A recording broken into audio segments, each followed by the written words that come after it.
Welcome to another episode of the Cool Tools Show and Tell. Our special guest this week is Chris Zukowski. Hey, Chris, would you like to introduce yourself to our listeners and watchers? Hi, everybody. Thank you so much, Kevin, for having me. My name is Chris Zukowski. I am a game marketer. So what I do is I help small individual developers who make their own video games sell them on the internet, mostly PC games, but it's a weird marketplace. And the funny thing is nobody needs a video game, so it's kind of hard to market it. And so it's a weird industry, and I teach people how to manage it, how to market their games. So I run the site. It's called howtomarketagame.com. I run a weekly blog that I post to every week, and it's a lot of fun stuff that you learn about marketing games. So that's my specialty, and I'm excited to show some tools to you. Well, thank you, Chris. We welcome that.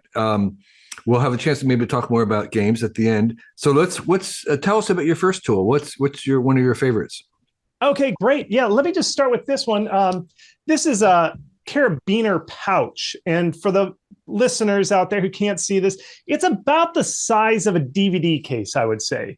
And it's just a pouch with a zipper on the top. It's like a flexible, pouch. I can't describe it anymore. But then on the end, there's a carabiner on the end. And it's just a pouch. And I think construction workers use it to hold their stuff.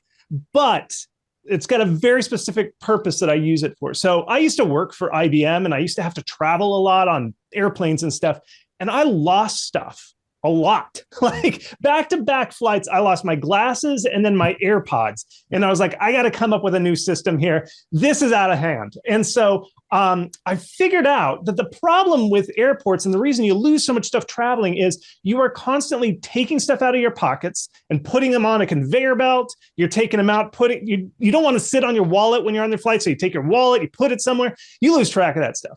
This is where the pouch comes in. So this is the new pouch system that I came up with. So I use the pouch, and I have a rule.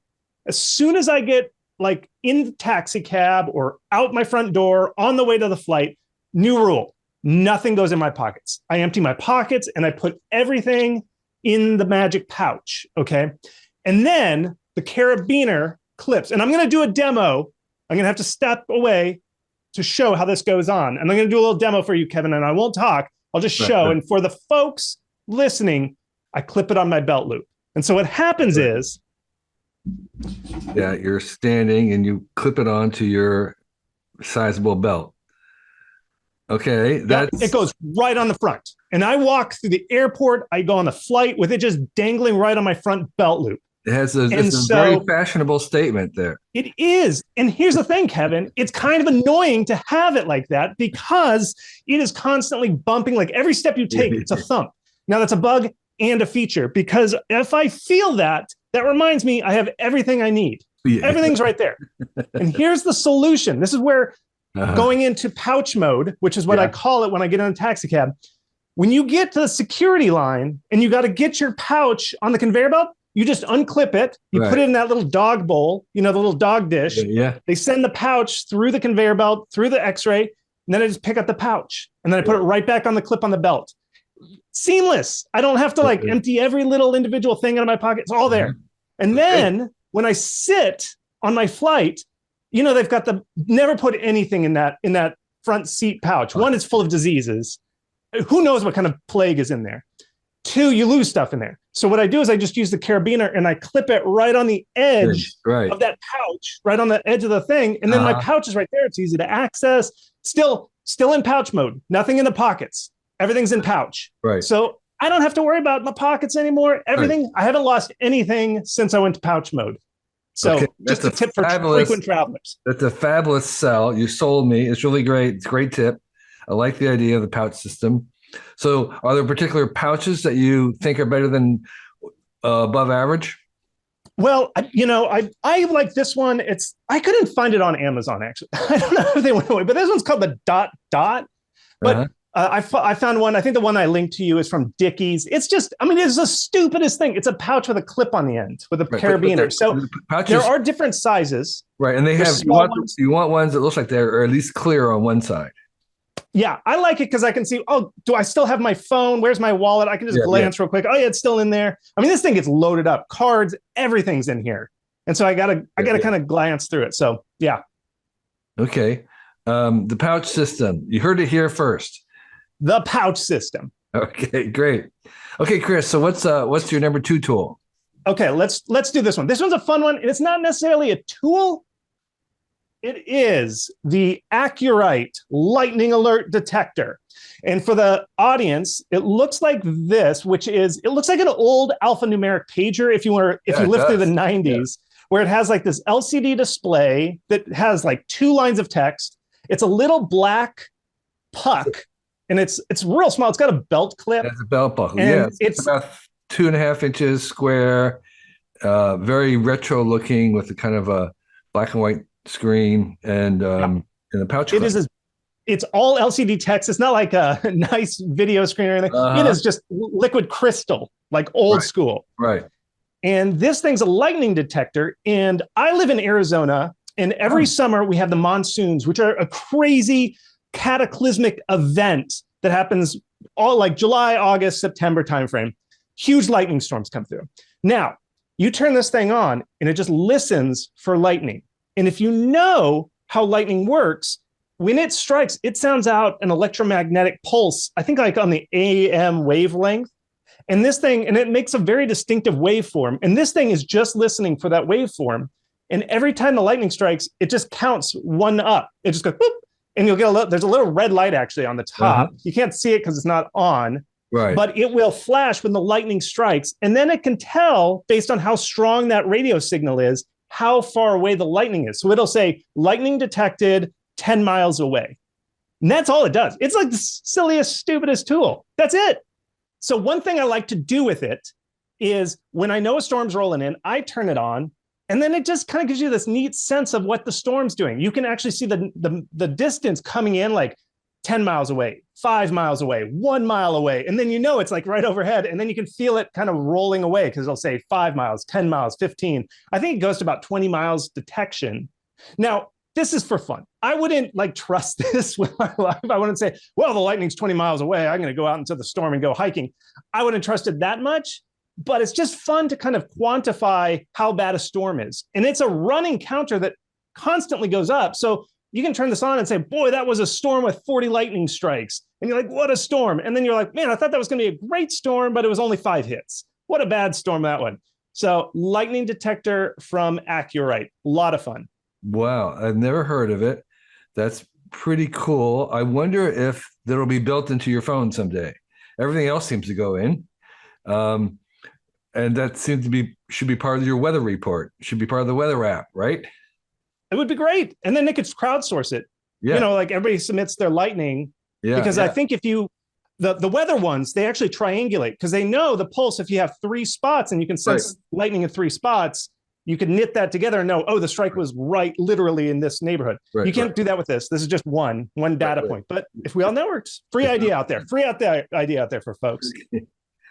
All right. So the lightning tracker. So Chris, what's the third cool tool for you? All right. This one is my favorite, most exciting one. When I say that, I'm going to tell you it's a towel. Specifically, it is the Zeppoli classic kitchen towel 15-pack. Let me show you for the folks at home who don't know what a towel looks like. It's this. It is white with a blue stripe down the line. Your classic restaurant kitchen towel. Yeah. Funny you mention restaurant towel. So I was reading Anthony Bourdain's book, Kitchen Confidential. I don't know if you've read that one. It's how the industry works, like how restaurants work. I was reading it, and he had this chapter. He can describe this better than I can. Do you mind if I read from the book? Go ahead. Okay. So this is from Anthony Bourdain's book. I never worked in the restaurant industry, so this is all new to me. Let me read the section on this towel. Working clean, constantly wiping and cleaning is the desirable state of affairs for the conscientious line cook. This explains why side towels are hoarded like gold by good line cooks. When the linen order arrives, the smart cookies fall on them voraciously, stashing stacks of the valuable objects anywhere they can hide them. One cook I knew would load them onto acoustic tiles above his station. I'm sure years later, though that restaurant has changed hands many times since, future generations of cooks are still finding stashes of fluffy, clean side towels. It's not just clean that you want in a side towel, it's dry. It's nice wiping the rim of a plate with a slightly moist towel, but try grabbing a red hot saute pan handle with a wet towel and you learn fast why a fresh stack of dry towels is a necessity. Some traditional European kitchens still issue 2 side towels per cook at the beginning of a shift, one to work with while one dries on the oven handle. This strikes me as criminally parsimonious. I like a tall stack, conveniently located over my station in neatly folded, kitty-cornered, easy-to-grab fashion, and I don't ever want to run out. I'll rip through 20 of them in the course of an 8-hour service period. I'm not burning my hand or wiping grease on my nice clean plates because they're too mean to shell out for a few more rented towels. So you can see all the uses for them. And what I do, here's the key innovation with towels. Okay. This one right here is a Bed Bath & Beyond towel. These are like $4 to $8 and they're big and they're fancy. They're super soft, but this is the Zeppoli kitchen side towel. It's smaller. It's actually smaller than a big one, but you buy them in bulk. You buy them in 20s. These are all my side towels. And you go through them. Like when I cook at dinner at night, this is my side towel stack. I'm going to put this right next to my cutting board and I'm going to rip through all these towels. And because they only cost less than $1 a piece, because you buy them in bulk, like 40, 20 of them at a time, I don't care about these things. Like if there's a big splat of marinara sauce, I'm wiping it with this towel. Like with the fancy Bed Bath & Beyond towel. Yeah. I'm like, this is $6. I'm not gonna wipe up some red sauce with it. No way. But with this towel, I do everything with it. Like get it moist, wipe off your cutting board. I will, if you've ever made like latkes or something, sometimes you have to like squeeze out the zucchini. Like if you shred zucchini, you put your ball of zucchini shred in the middle, you tighten it, then you do this wringing out motion, gets the moisture out of the zucchini. You can do so much with a side towel. Some people wet it, they'll put it on their board, on the countertop, put their cutting board on top of that, then your cutting board doesn't slip. Right. Everything can be done with your side towels. And then what I do is at the end of my cooking, like that night, I gather them all up, throw them in the washing machine, ready for the next day. One more bonus. You're having a dinner party, you throw a side towel over your shoulder like this. It's got this classy blue stripe. And for the audience listening, I look 20% classier. It looks like I know what I'm doing by just having a side towel on my shoulder. And then you can chat it up and then you gotta flip the thing over, pick up a hot pan, you flip it right back on your shoulder. Classy. It's a dinner party accessory and a cooking tool. So Kevin, Kelly, ready for some side towels? Yeah. So the operating term here is side towel. That's the key word, which I didn't know before. Side towels and bulk. It's sort of like, it reminds me in the workshop, we have these blue towels that you get, and they're the same thing for wiping up grease, cleaning everything. And the idea is you have a lot of them, so you're not cheap and stingy in using them to clean. So the abundance factor is really important in this side towel business. I don't even care about these side towels. I will destroy these side towels. Right. Not my Bed Bath & Beyond towel, though. That thing is just for show. Right. So Chris, that's wonderful. And I love your performance. Thank you. How about the fourth towel? Tool. The fourth tool. Okay, my fourth tool. I've actually been using it this whole time. So, you know how like if you watch live streams on YouTube, you watch people like gamers play, their room looks like a spaceship. It's like pink and pastel and all kinds of stuff. It's actually a really boring white room. What they do is they use LED lights and they shine lights. So this blue background, one moment, please, is this. It's this light right here. The official model and make of it is a RGB video light by HSI Reefer. I just found it on Amazon. You can check the link, but it glows in every color. Now, the size for those viewing at home, what I'm looking at is this thing is battery operated. It's completely wireless. It's a little bit bigger than a deck of cards. I would say it's about the size of a new iPhone, basically. Yeah, it really is. And one side is just an array of the brightest LED lights you've ever seen. And then the back has a little control panel, a little tiny control panel. It's like a little glowing thing. These are the settings that you can do, because you can change, it's just LED lights that can do any color, and you can actually change the color. Like you can change the intensity. Let me just shift this. Like I can just dial this, and I'm sorry for you on podcast, but I can just change the color by turning this dial, So and I change the mood. Blue, like if I want to make this a very dark conversation with Kevin Kelly, I'm in red mode for those on the podcast. It's a whole new meeting here. And so just having a light on in the background changes the mood of the room.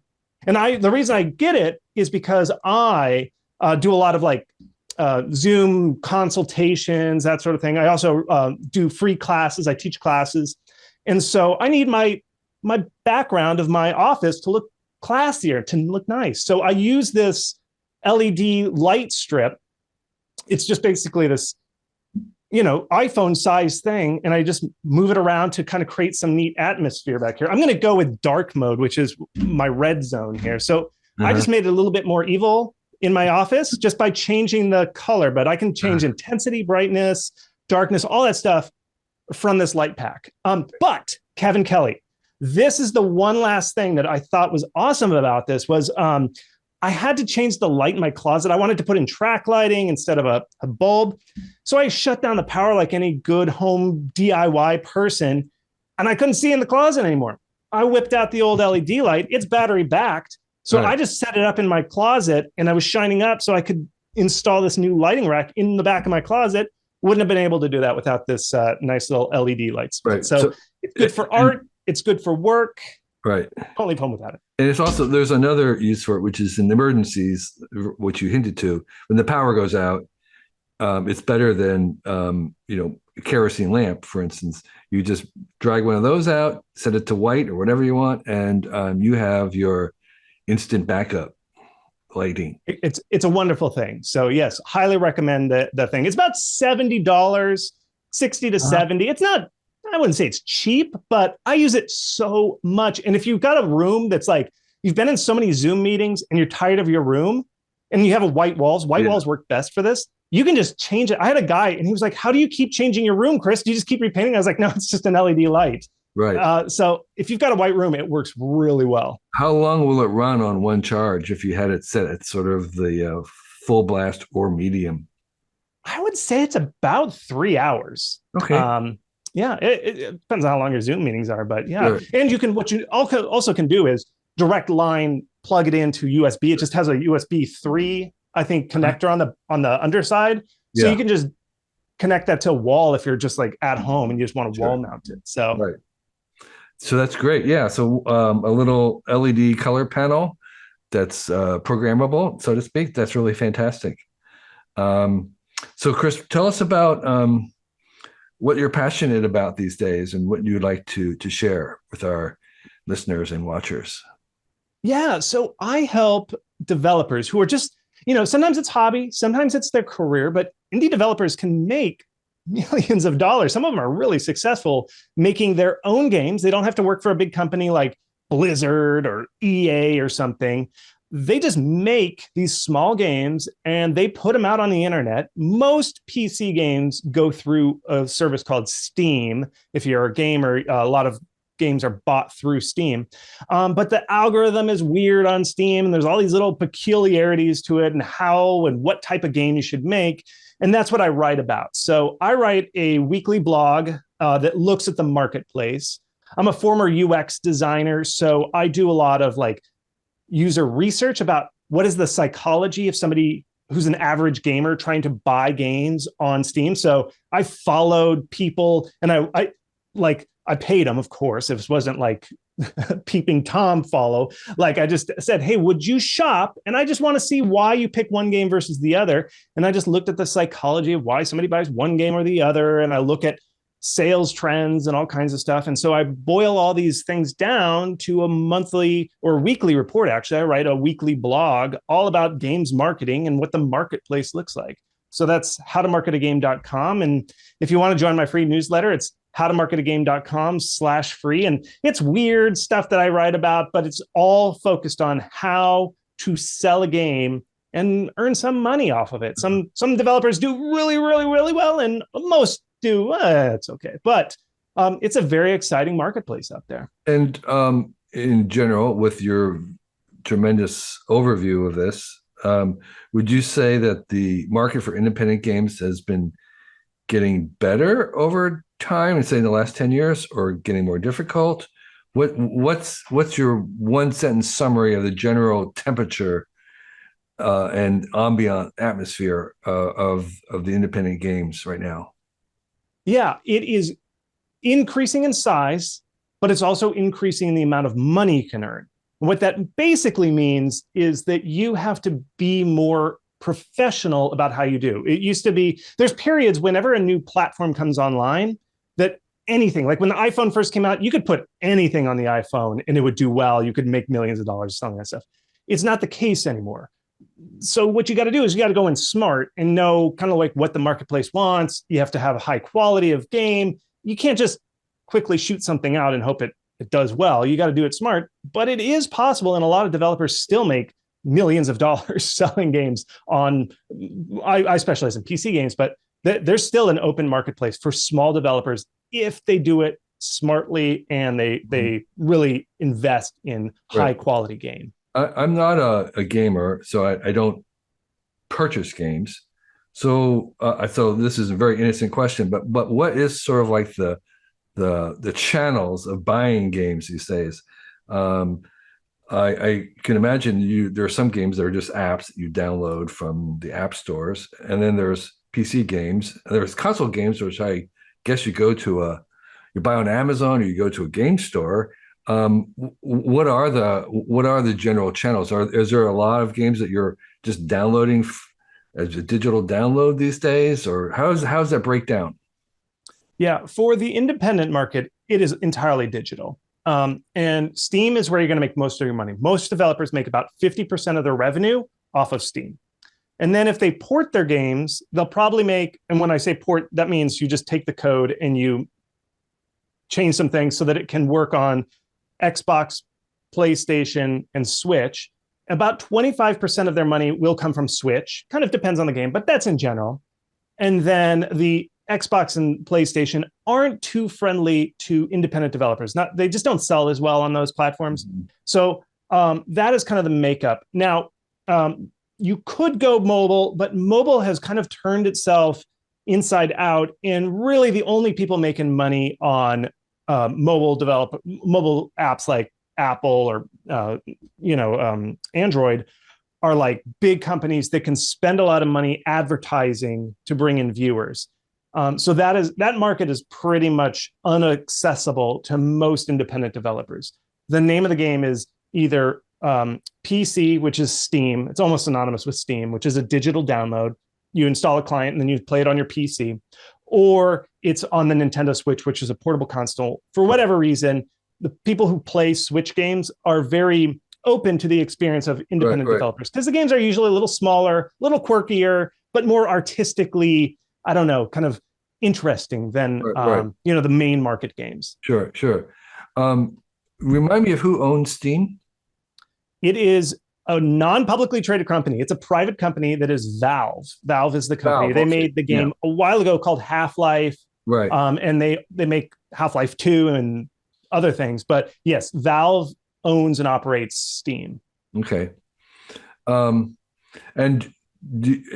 are you finding very much uptake in the VR direction of games these days? Is that still kind of not really a starter? Is it something that you feel is at the beginning of the excitement, or is it already over?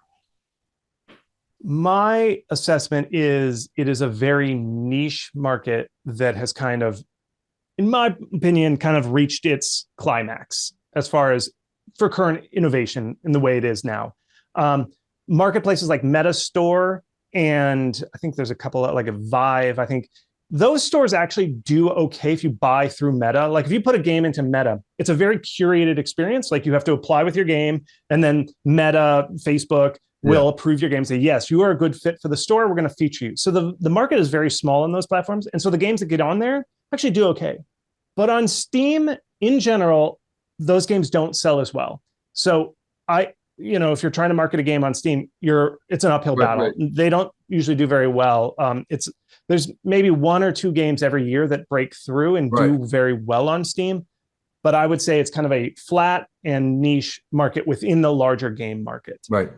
So again, I don't know the game industry at all, but one of the surprising things about the book publishing world is that you can get on bestseller lists with as few as 30,000 copies sold, and it's not like millions. It's I mean, some typical books that have some kind of reputation may only sell in the thousands.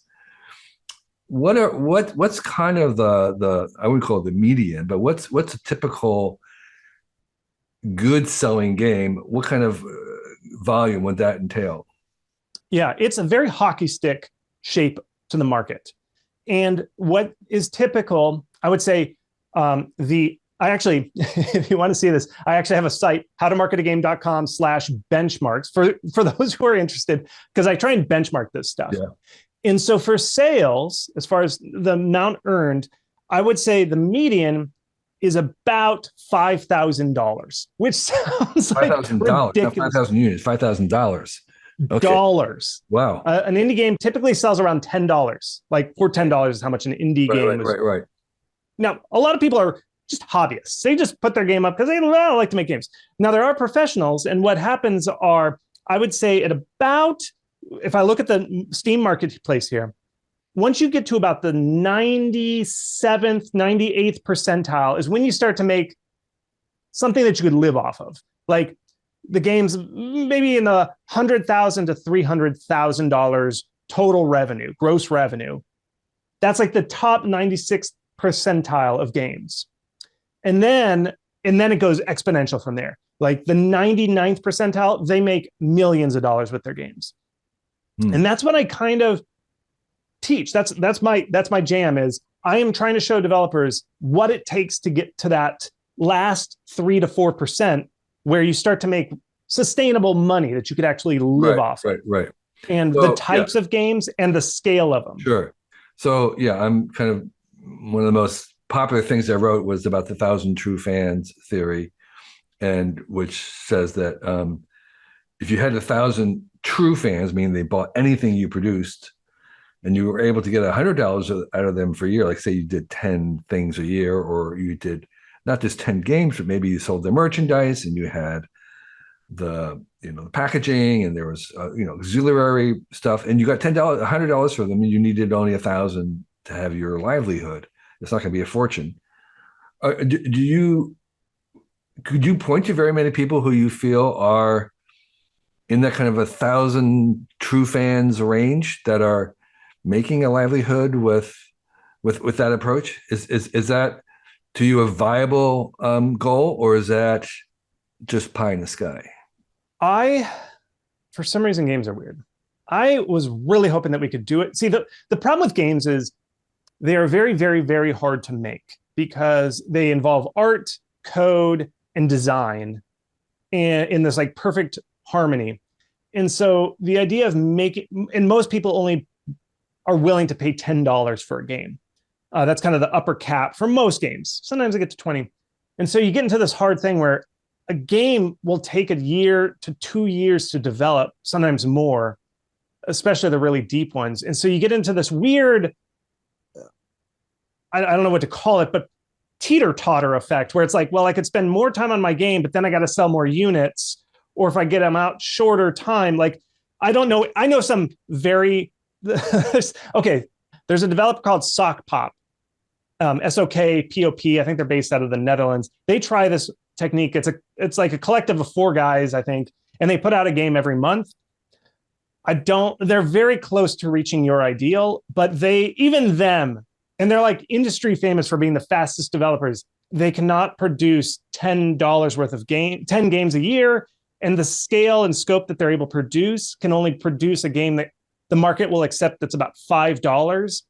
So for whatever reasons, the game industry is very tight being able to do that. So what most developers have to do is kind of go for the big and go one game every 2 years and then try and get promoted because Steam is a closed garden. It's a, what do they call it, gated garden or something.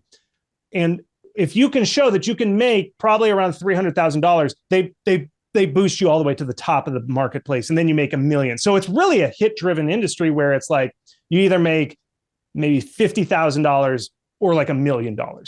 There's like this real thing. So unfortunately, I wish it was true. I originally went into this industry thinking that I could Kevin Kelly 1,000 true fans.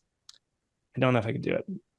I don't know if you can do it in games. Unfortunately, I don't. Nobody's cracked it, at least. Well, I again, I'm speaking in really deep ignorance about the gaming world as a player or creator. I just don't have any experience. But I wonder if these new AI generative tools, which allow people to script and to create visuals and to create very, very detailed worlds, whether that might change that dynamic where making a game is no longer a 2-year project, but maybe a 2-month project. And so what do you feel about that? I think that is one of the main limiting factors, is just the amount of content that you have to make for a game is astronomical. So it could be that you could generate that stuff. The big question that I have, which is an unsolved tech problem, I would say, is you could, and there are companies that make, you could make a beautiful environment that's full of like detritus. That's the whole thing with AI, is like no human should be there placing every Coke can in a back alley and every brick that pops out. So you can make an AI that just makes this beautiful lived in looking environment. The problem with games is what we call the door problem, where it's like everything has to be interactable. So it's like, then you got to then you get to the part where you're chasing it, where like, okay, do we code? What happens if somebody picks up a soda can and throws it at like a cat that's standing there? It's like, then does that mean the coders now have to code all this stuff? Or can we get AI to do that? Or is it a problem where we're always pushing ahead, where even though the fidelity of the game pushes, does the design and the coding keep up with that? That is beyond my pay grade. I don't know if I'm smart enough to figure that out or predict it. But I would imagine that's going to be the next bottleneck is, yes, you could generate all the art, but could you generate the interaction and the second order effects of what comes from that? The gameplay. Yeah. So that's a great thing. So listeners out there, if you're young and you want to know where to put your energies in a new frontier, figure that out. Figure out how you could use AI to accelerate the design of the play in a game. You'll be sweet. So, Chris, this has really been wonderful, and thank you for indulging me in my questions about the game world. I think games are highly underrated as a cultural influence. I mean, you just look at the number of hours that people are putting in. There has to have, it has to be accounted for in a much more sensible way than we are. But what we also know is that all the kind of vernacular arts become the high arts in a generation, and so there's that revenge, I would say, of the gamers as the comic books. When I was growing up, comic books were disposable and they were trash, and now they're the center of billion-dollar industries. So anyway, I enjoyed talking with you about this. Thank you for your cool tool suggestions. They were really fantastic. You did a great job in presenting them, and good stuff too. So thank you. Great talking to you, Kevin. Thank you so much. This year, our Cool Tools blog will be 20 years old, which means we've been posting something new every day for 20 years.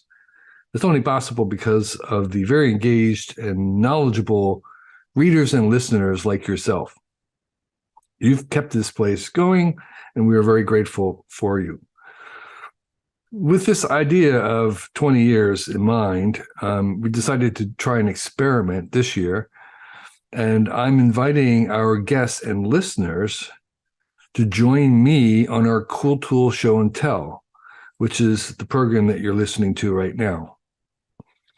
So if you feel you'd make a good guest on this podcast and have 4 uncommon tools that you'd like to share with us, please sign up on our forum on the website, and we'll see about inviting you. You must be comfortable talking on a video, And you need to have some tools that you can show. We record on, as you know, on Zoom. We do a YouTube version, a video version of it, as well as an audible version. Fill out the form if you're interested, and list your four cool tools, and we'll see if there's a good fit. The applications aren't guaranteed in any way, and we're looking at tools that are new to us and appropriate tools, and whether the times will work for you. So we're really interested in hearing from people all over the world, not just in the US, although the tools have to be available online, easily available online. And if you are a longtime listener, you kind of know what the definition of our tools are. They're very broad. They can be anything that's handy, from something in the kitchen to something you use to travel, to a workshop, to something professional that we may not know about. We're really interested in things that we don't know anything about. So this is an open invitation. We'll give it a try. If you think you make a good guess for this podcast, fill out the form. There'll be a link somewhere on our website. And we look forward to chatting with you. Thank you.